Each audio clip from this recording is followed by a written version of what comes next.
Hey guys, welcome back to Homestead Prepping and Survival. This is try number 6, I think, for today. But moved to the laptop for the intro just because I may not be able to get anything else. That video camera keeps acting crazy, and I'm going to use one of the short videos that I did in this. And I apologize in advance for the audio. I don't know what's going on with that thing. It's still doing its video, picture freezing. It's making kind of noises, and I don't know. It may have something to do with it's a little bit windy outside, but I think even though the battery said it was fully charged, it was dying on me. So I backed up and punted and try again. So anyway, I'm going to add in a couple of other videos that I've done on that camcorder to the end of this. And if you guys get value out of what I'm sharing with you, I appreciate that thumbs up. Subscribe if you're not already subscribed, and share when you can to try to help me grow this channel a little bit more. That thumbs up and that subscribing and sharing, it really helps content creators like myself and all that are just getting started. Helps us tremendously. So I've got a lofty goal to get to, and it's going to take me a long time. So anyway, if you can do that, I do appreciate it. And we get into the video for you. Let me know what you think in the comments. I'll reply to everyone that I can. And good, bad, ugly, it is what it is. So we'll see you on the next part. Thanks. All right, so bought this old truck, I don't know, 4 or 5 months ago, 6 months ago, something like that. I haven't really kept up with the time. And it stayed the first month and a half in some shop somewhere. Buddy Alex has a automotive shop. He's did a lot of work to the engine and water pump and power steering fluid and tie rod ends and just all kinds of stuff up there to make it run right, make it a dependable truck. So my nephew Colby got it after he finished with it at Alex's shop, and redid the seats for me. You were sitting on the frame over on the passenger side. So it had 6 broken springs in it. The foam was all caved in. So he completely put new springs and foam and covered it. Did the headliner, and I built those 2 consoles before he did all that for me, and he covered them to match. So it just made it a little bit more user-friendly for me. And it's worked out really well. I think it looks good. I did have the windows tinted to help, with the sun heat and all that good stuff. But the next thing I'm going to do is show you what I did today, which would be up top. So a roof rack mount system for rifles or whatever you want to put on there.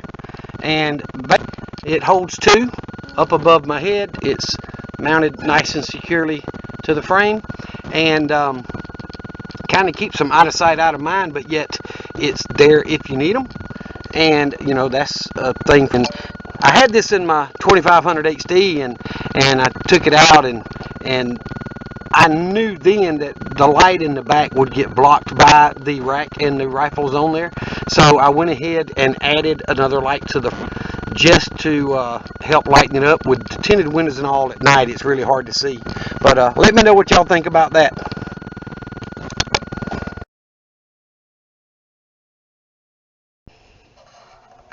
Alright guys, let's try this one more time. I said that I think this is number 6, but maybe 7, I don't know. But anyway, this is something I was working on this week or a little bit today. So what you see is I did a little and bartering and got another generator. My other one's a 5000, and I had a 5500 before that. And so I did a little horse trading with a buddy of mine, and we come out with this. And I was going to show you the way I've got it set up. I've got double male cord that plugs into it, and it plugs into a receptacle on the side of the building here. And on the inside of that wall, it's the panel box for this building that ties to my main panel up here. So the first thing I do is I turn the main breaker off at the house on a meter base. I don't want to be tied to the grid whatsoever, because that can get dangerous. So make sure that is the first thing you do and check it. All right, and then of course I'd plug this up and crank the generator and go inside into that panel box, and I turn this receptacle on so that it can start feeding my entire property. This generator will run this building, the mini barn, classroom down yonder, the camper, which is plugged up, and then the entire house. So it will supply power to everything, including the well, and for emergency use. But my solar system is not set up currently to where I can run my well or my dryer. So I'm working on that when I get a new inverter, which is going to take me a while because those things aren't cheap either. But anyhow, for right now, that's the only way I have to really supply water to the house until I get this water tower built that's going to go here, and I'll have 550 gallons of gravity fed. So the thing I'm working on next few days is, I've always had my chicken pen, they've got a thermocoupling receptacle that I plug their light in for heat into the barn or whatever building I'm close to at the time, because I've always moved it around. What I'm doing is I've ran that cord up here, and you see the cord just laid on the ground there. So I'm changing the light in the pump house to where it's going to be a receptacle, and I can plug the light into that receptacle, which will be that thermocoupling. Bring the light on when it gets to around 40 degrees, and it'll keep it on until the temperature rises above 40. So what that'll do is, it's got two plugs on it, so I can plug in the chicken light and the well light, and I won't have to turn it on and off every time I need to keep my water, my well pump warm. So anyway, that is something I've been working on. If y'all want links to those thermocouplings, I think I got them from Amazon. I'll look it up and show you. But anyway, it's a good time now to see, as it's getting a little bit later in the evening, you see how dark the windows are when there's not a lot of sunshine. So that rack mount system I showed you a little while ago, it's hard to see that inside unless you're actually looking for it and know it's there. So anywho, just thought I'd give y'all a idea of what I've been working on. And it's, yes, they're out there, they're going to say, oh, you created a death trap, da da da da da. If you know what you're doing, it's not. And and if you don't know what you're doing, you ought not be doing it. So get some help if you need to. But anyway, that is something that I like to have as a backup. When Michael came through about 3 years ago or whatever it was, my other generator that was a 5,000, I ran this whole property off of it for 5.5 days. So I didn't lose anything in any of my freezers. I didn't lose in the refrigerators. I still had air conditioning when I needed it. So, it's tough. One of my daughters and her husband, girls came over, and they'd shower and whatever. It's a good idea to have a backup to your backup.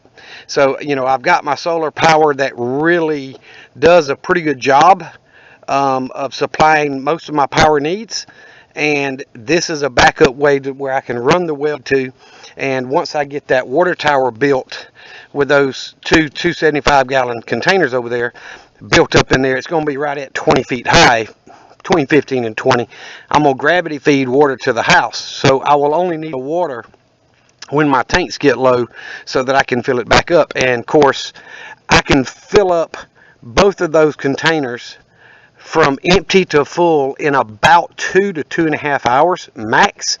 I've also got some 55-gallon drums that I store potable water into, which is a good thing, to have drinkable water on hand. So, there's old stray boy cat laying up there, but there's 5-gallon drums there that I keep potable water stored into. And there's a lot of things that go into being prepared. And, if you think about every single thing that you do, will you be able to do that if it's the fan? And that's kind of the way I approach prepping, is what can I do to make sure I can still be able to live as normal as possible once crap hits the fan. So anyway, just thought I'd show y'all what I'd been working on and my old truck did inside there.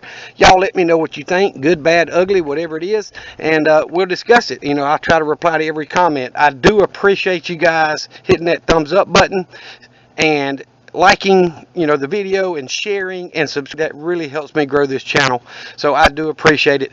Thank y'all have a great day. Remember the two things I always tell you: Jesus loves you, and so do I. Be safe.